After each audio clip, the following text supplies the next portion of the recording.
বাড়ির পাশে এত সুন্দর সুন্দর লাউ শাক দেখে মনে মনে ভাবতাম তোমাদের সাথে একটা লাউ শাকের রেসিপির ভিডিও শেয়ার করবো। অনেকদিন ধরে শুধু ভেবেই যাচ্ছি, তাই আজ ভাবাটা বন্ধ করে লাউ শাকটা কেটেই ফেলেছি। আজ বড়ি আর আলু দিয়েই একটা সিম্পল লাউ শাকের রেসিপি করবো। তোমরা তো জানতেই আমার মা বড়ি দিয়েছিল, বড়ি দেওয়া এবং বড়ি তোলার ভিডিও দুটোই তোমাদের সাথে শেয়ার করেছিলাম। যাই হোক, বড়িগুলো প্রথমে লাল লাল করে ভেজে নেব, এরপর ফোড়নে পাঁচফোড়ন ফোড়ন দিয়ে আলুগুলো লাল লাল করে ভেজে নেব। এদিকে ফোনের ক্যামেরা হিট হয়ে কখন যে বন্ধ হয়ে গেছে জানি না। আলু অর্ধেক ভাজা হয়ে যাওয়ার পর দেখি ফোনের ক্যামেরা অফ হয়ে আছে। যাই হোক, আলুটা ভালোভাবে হয়ে যাওয়ার পরে এতে আমি লাউ শাক দিয়েছি।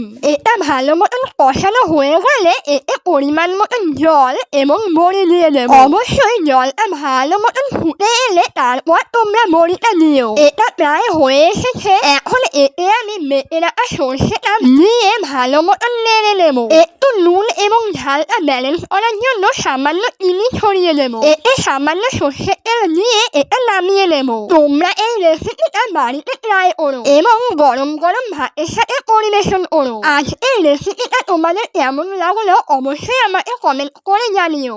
আর তোমরা যারা আমার কথা বুঝতে পারো না, তোমরা দয়া করে বাজে শব্দ প্রয়োগ করে কমেন্ট করো না। পারলে আমাকে ব্লক করে দিও। আশা করি তোমাদের সামনে আমার ভিডিও যাবে না। আমি ইচ্ছা করে এইভাবে কথা বলি না এবং তোমাদের থেকে খিস্তি দেওয়া কমেন্টগুলোও রিজেক্ট করি না।